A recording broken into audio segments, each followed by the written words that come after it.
welcome to From a Woman to a Leader, a podcast dedicated to discussing the challenges and providing tips for women in tech leadership. Hi, I'm your host, Limor Bergman-Gross, and in each episode, we'll hear from other successful women in tech, sharing their stories, insights, and advice. Join us as we empower each other to reach our full potential in the tech industry.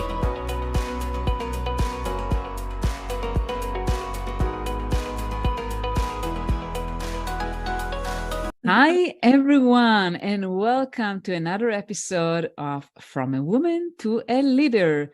And I'm so excited to have here with me today, Foram Brown. Hi, Foram. How are you? I am very well, thank you. I am super excited to be a part of this podcast.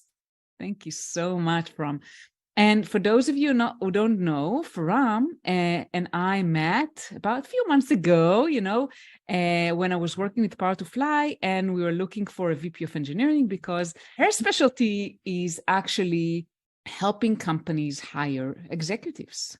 So Foram, why don't you tell us a little bit about your background and how did you kind of decide to do what you're doing today? Sure. So I am a chartered engineer myself.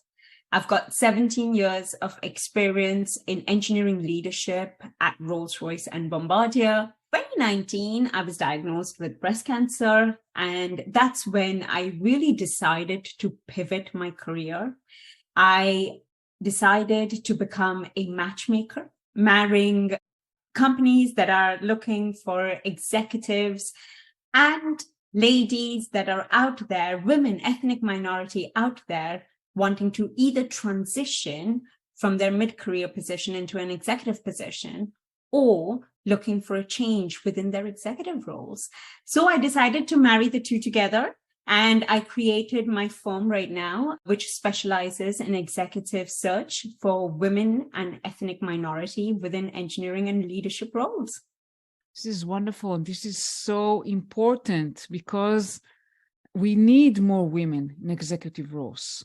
Absolutely. It's the whole diversity, inclusion side of things that if you don't have the representation on the top level, then you can bring in all these young generations within STEM, which is equally important, but you will struggle to sustain them because they're not seeing anybody like themselves at the top. So it's important we start from the top as well as promote the STEM side of things. So that's why we're now on a mission to get 10,000 women in engineering by 2030 and create 1 billion worth of opportunities for them. Wow, that's a worthy goal. Thank you. For sure. Challenging, but we can achieve it. Yeah, I mean, a worthy goal is something that is challenging and you believe you can achieve it. That's great. Yeah. And tell me, Foram, what was kind of the driver for you to focus on that, on hiring women and minorities for executive roles? For me, it was my personal experience.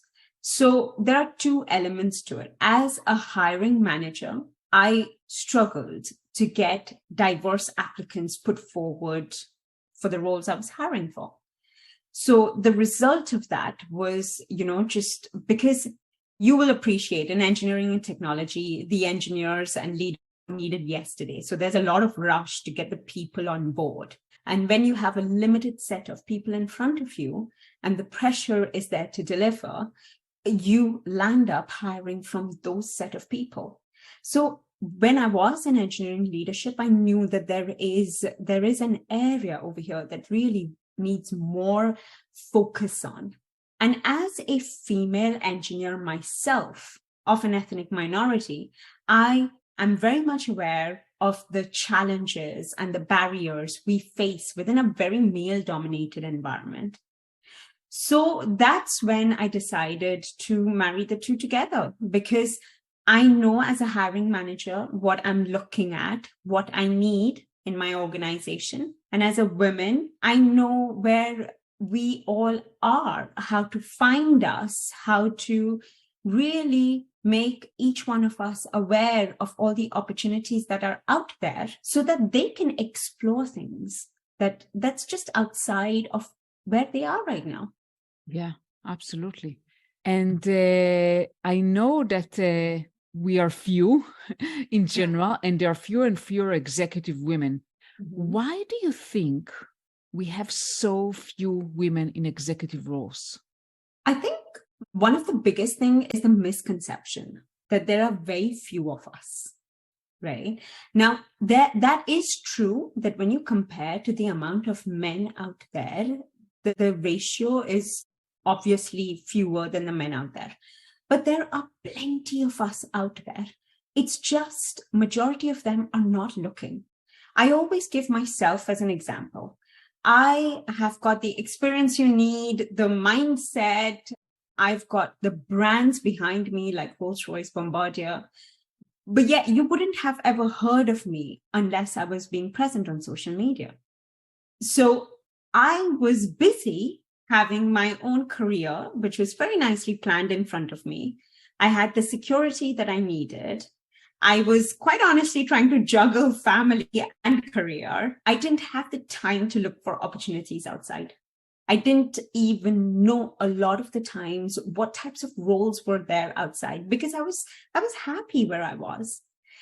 And that's where I feel that it's about creating awareness within this group of women that's out there and getting them to get out of their comfort zone, or maybe just reach out to different opportunities and network with different people and create that enabling scenario where they can tap into different opportunities out there.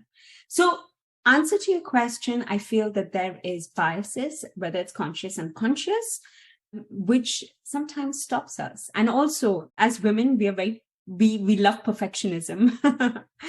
So when roles are out there, we are wanting everything to be aligned. We want to be perfect for the role. So there are fewer and fewer applicants coming through. Absolutely. And I want to touch on a few of the things because you mentioned so many things. So you mentioned, first of all, visibility, right? I mean, you mentioned that companies that are looking for women for executive roles don't find as many because they are not present. So what would you recommend to a woman that is right now in mid-level management and wants to pursue executive roles? What does she need to do to be known, to be shown? So the very first thing I always tell my ladies is knowing what you want and where you want to head to. That is a fundamental part, and it's the hardest part to do because we don't want to narrow a niche down. Our brains think that the niche, the more finer our requirements are, the harder it will be to get there. But actually, it's the opposite. The more niche you have, the more focus you have, and it's easier to transition from your mid-level position to the next position that you're wanting to. So it's very important to think where you are, where do you want to head to? What skills can you take to the next role? That is extremely important. And remember, it is not about you. It is about the customer. Majority of the times we make it about ourselves. What is it that we want? What is it that we can deliver? But actually, you need to think from a customer's point of view. What is it that the role needs? What can I bring in that adds value to that role? So on an average, I say 80%, you should have your experiences that you can contribute to a role. And then the rest, 20%, you're learning something new. And you keep that momentum going. So answer to your question, first, establish exactly what you want to do, where you want to head to, find a really narrow niche that you can focus on, and then start networking, start researching what companies are out there looking for the type of roles you're wanting to go to. Who are their potential hiring managers? So, for example, if you're going for a director of engineering role, a hiring manager is going to be a VP of engineering. If you're going for a CTO role, your hiring manager is going to be a CEO. Start networking with the potential hiring managers. Get out on LinkedIn. It's a gold mine. Start connecting with them and just build a relationship without an agenda of selling yourself. When you do that, people register that you exist. And when people register you exist, they will come and find you. Absolutely. You preached the choir here and you mentioned, wow, so much information. I actually had to take notes, so I will not forget. So I wanted to kind of, if it's okay, to double click on the things that you mentioned. So first of all, you mentioned know where you're going, right? Be proactive about your career. Don't just assume things will happen. I mean, for me, I can share that, I kind of went with the flow until one day I realized to take charge. So take charge of your career and decide where do you want to go. Now the question I would ask, how do I know where I want to go? Do you have some tips for women who are not sure exactly where they want to go? How can they find out what possibilities, because it can be more than one, right? So tricky one, isn't it? Because we've all been through that. We've all been through a scenario where we don't know where we want to head to. And there are two options. One is you want a particular progression within your career. The other is you want to do an entrepreneurial side of things, which are very two different avenues. So I think it's worth establishing what that you do makes you happy. It's important connecting those dots together. Sometimes, so for me, I knew I always wanted to do something on my own. I wanted to be an entrepreneur, but I needed the stability and security for a certain period of time to be able to get to a position where I could take the risk and start my own business. So I coupled my career with side hustles so that I was learning business whilst I was growing within my career. So it's very important to know where you want to head to. What is it that you do makes you happy? If you're looking at a very corporate career, when I started, I knew that I wanted to be president at some point if I was going to stay in the corporate world. Then I reverse engineer it. So to me, how do you know where you want to go? It's too much to do with your heart, what you enjoy. Where is your heart telling you need to go to? And then how do you reverse engineer that? But the key, like I have said, is coupling that with your skills. Absolutely. That is very, very important. A lot of the times, I know I speak to ladies, they commonly don't know where they want to go, but they don't realize that it is the skills that matter to get you to the next step. So that recognition of what you are very good at, and then marrying that with your heart really helps you identify the next steps you want to take. Wow, I love that sentence, marrying that with your heart, your skills with your heart. I love that. I love that. Start thinking about how I'm going to create a LinkedIn carousel for that, for our talk. Hey, yeah. That sounds amazing. How to visualize that. So, wow, that's wonderful. So definitely. So you mentioned here kind of combining your passions, like the things you love to do, your heart, marrying your heart with your skills. And then you mentioned niching, finding a niche. So tell us a little bit about it. What does it mean to find a niche? Let's say I'll take my example. I was a manager, an engineering manager. What does it mean for me to find a niche? Okay, so it depends. By niche, I mean, what sector are you in? What sector do you enjoy? Where do you enjoy the technology that's heading, advancement of technology? So, for example, I started my career as a systems engineer, right? I knew I wanted to be in civil engine development space so that I could learn so much about the engine, but in different departments. So I have the breadth needed to become an executive, not the depth, because I didn't want to go down a very specialist technical route. So identifying your niche is knowing what industry you enjoy being in, what motivates you. Right now, there's a huge amount of pressure and things that we do. Not pressure is probably the wrong word. There's a lot that we talk about sustainability. So if you're passionate about sustainability, about keeping our planet safe, about keeping humans safe, then that is a sector you need to look into. Then comes your skills.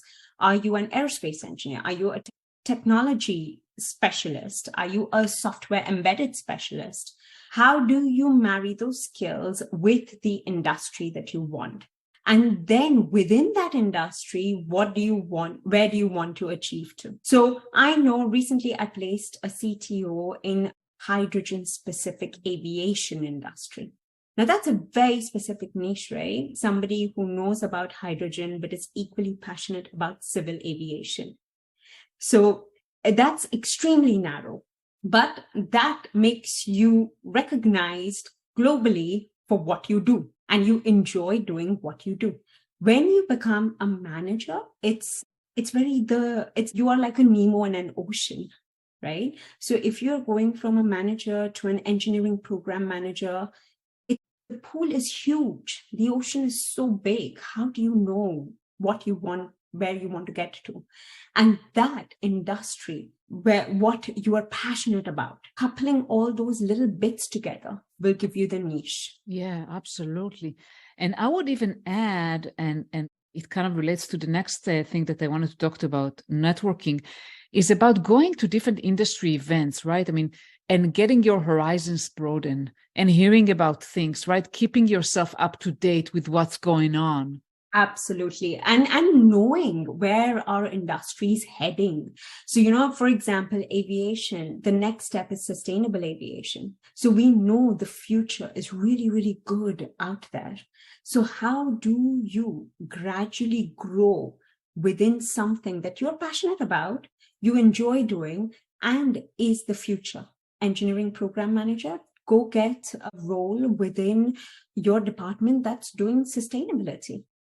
So you then get exposure, attend events like you mentioned, get to know what is out there, and start pivoting yourself in that direction.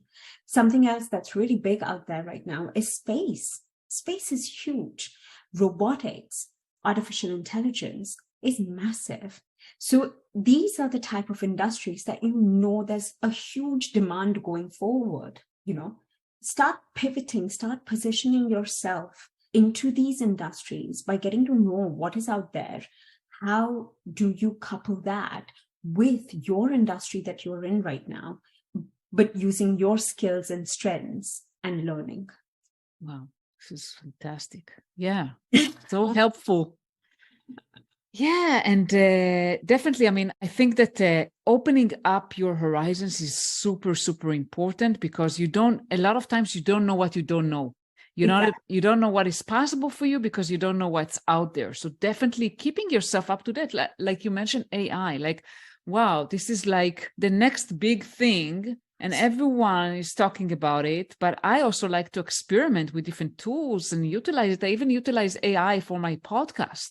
Yeah. You mentioned cleaning the audio, so I'm using like a software for that. So just keeping yourself up to date. Exactly. But a lot of the times I also find that the time is not there to keep yourself up to date. I remember when I was with all these companies, you're working so many hours. On top of that, for me, I had 2 little girls. So balancing all of that, how do you find the time to keep yourself motivated? To know what is out there so that you can pivot, you can transition. And I always feel that, if I could go back in time when I was a little bit younger, I would allocate 15 minutes to start with to just research. That's it. 15 minutes a day, and then stretch it to 30 minutes a day. That's all you need to just research what's the news out there. If you are not sure of your industry, research what industries can I use my management skills in, or what industries can I use my systems engineering skills in. Google, Chat GPT. Definitely, ChatGPT is like my go-to for pretty much everything nowadays. Yeah, you can ask ChatGPT for sure, and you can also listen to podcasts as you drive or exercise or do other things, wash the dishes, whatever.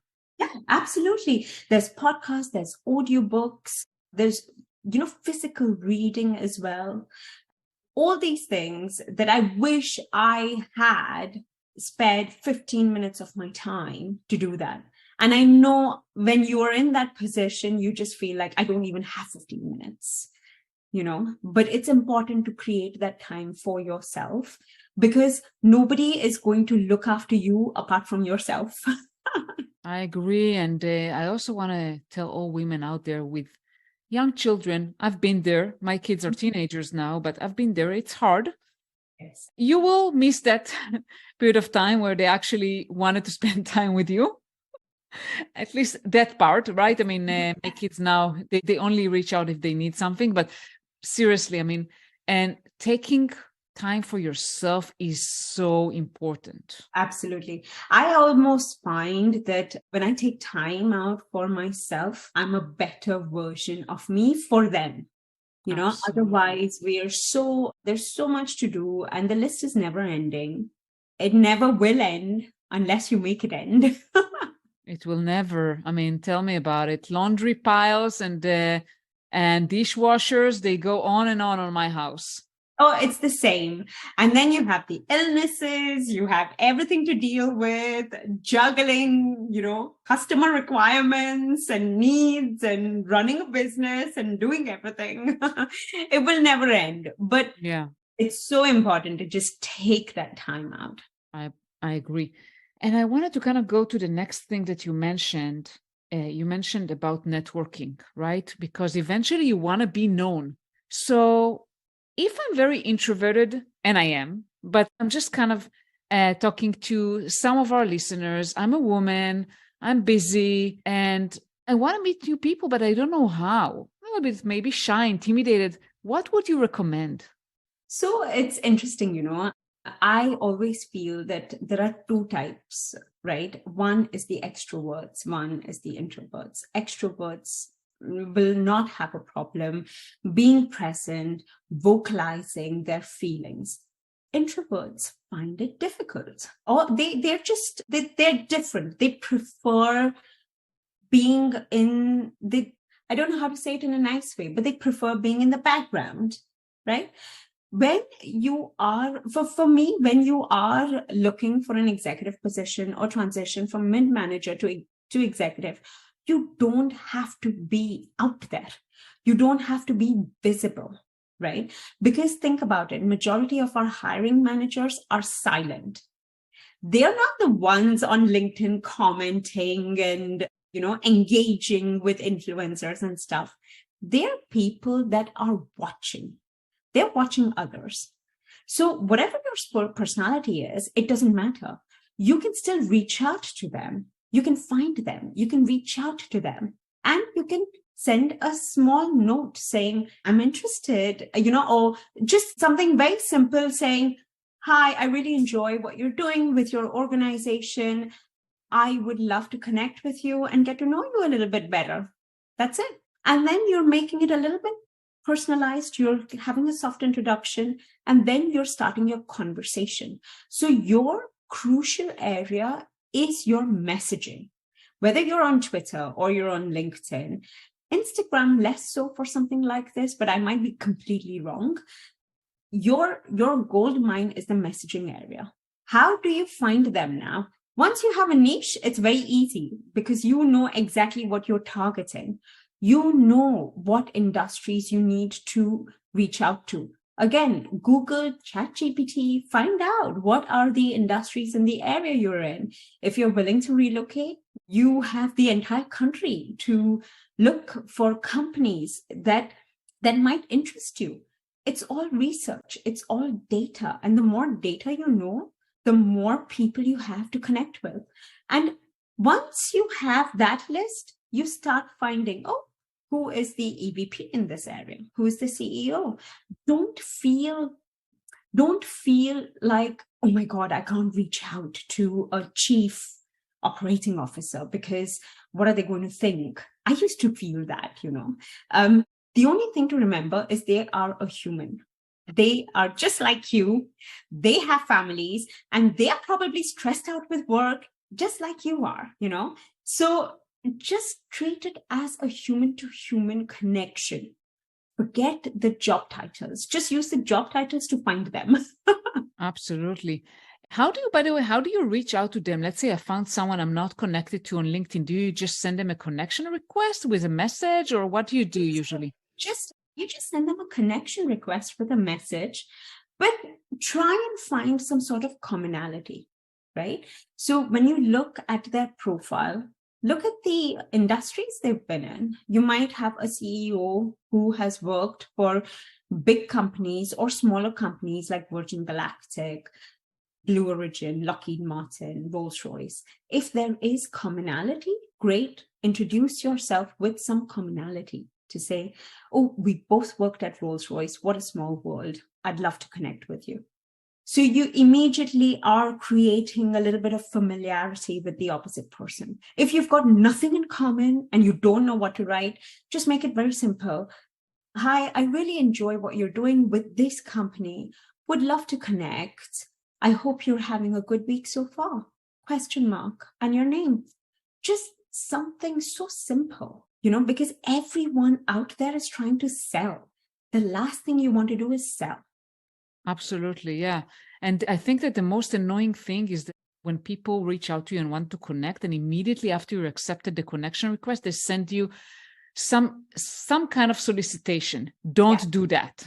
Don't. It's about having that conversation. But this is where a very targeted niche makes the whole process very streamlined, because you are then talking to people who are relevant. You're not talking to anyone and everyone out there. And you will, it's not overnight solution that will find you a job. It's a long-term strategy. And all you need to do is just send 3 connection requests a day. That's it. And, yes, you might find it a little bit difficult to start with because you're not familiar with the platform. But the minute you're familiar with the platform, you'll be nailing it. Yeah, for sure. I mean, everything that is uncomfortable at the beginning, when you do it again and again and again, it becomes more comfortable for sure. Exactly. I would want to add something that I use. So finding commonality is a strong one, definitely. And if that person is active on LinkedIn and they are posting or doing different things, what you can do, assuming you liked something that they did, you can actually use that also as a conversation starter. You can say, hey, I really liked what you mentioned here, what you did here, what you posted there. People can see that it's really personal. 100%. I mean, them. what I would recommend is, if you know someone who's pretty active and has posted, comment before you send a connection request. Comment on their post, because whether they reply or not, they've seen it, right? Sure.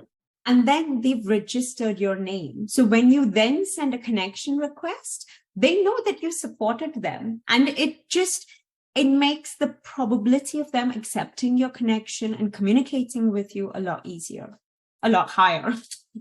Absolutely. And let's say they approve the connection with you. What do you do then? Do you suggest a meeting? How do you continue the relationship from that point on? So it's very important, again, to stay very focused on what you want to achieve. So if you are looking to become a chief product officer or a chief operating officer, then you want to have that conversation around operations. What are their challenges around operations, for example, and have that dialogue going between them. But the thing to remember is, the more senior you go, the less time they will have to have long discussions. So your communication should follow a similar format where it's short, it's sharp, but not sales. Yeah. And then you can go into, my next transition is a COO position. I see you've already been a COO, you've gone to a CEO position. I would love to get some advice on pivoting my career to the next move. Would you be open to sharing your lessons over a virtual cup of coffee? And, you will be surprised how many people are out there ready to help you with this. But one thing you have to remember is, not everybody is going to give you a response. So you can't feel disheartened when somebody doesn't reply. Out of 20 people, there might be one who's willing to give you some advice. But that's amazing, right? Yes, absolutely. And facing rejections actually is part of growth. I believe that In order to be resilient, and especially if you want to get to executive roles, you need to be able to face rejections, which is a great practice. Exactly. And for me, it's the rejection as a way to learn. So it's, again, as an engineer, it's all about data. When you get rejected, what did you write that, didn't make that person go to the next step? How do you learn from that and tweak it so that it becomes better? Absolutely. Wow, Foram, this has been incredible. Thank you so much. And I wanted to ask you, how can people reach out to you? What's the advice for you to if people want to connect with you and follow you? Yeah, sure. Well, I'm very active on LinkedIn, so it'll be great if you could find me on LinkedIn. It's very simple. It's Foram Brown, and you can follow the content that I normally write on there on a daily basis. If you want to reach out to me directly, there is an email address over there as well, but I'll share it over here. It's, again, very simple, foram@forambrown.com. So you can send me a message. Yeah. And if you want any coaching or any help in terms of identifying how you go from your current position to the next position, just reach out to me and we can take it from there. Wonderful. And I will post everything also on the comments of the episode. Thank you so much, Foram. It's been a pleasure talking with you today.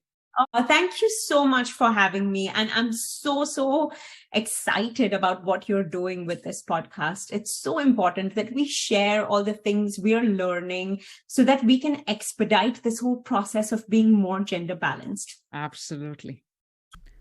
Thank you for listening to another episode of From a Woman to a Leader. This is your host, Limor Bergman-Gross, and I want to encourage you to reach out to me on LinkedIn, Limor Bergman, and let me know, what do you think about the episodes? Feel free also to comment on Apple Podcasts and tell me, what do you want me to talk about? Which guests do you want me to bring?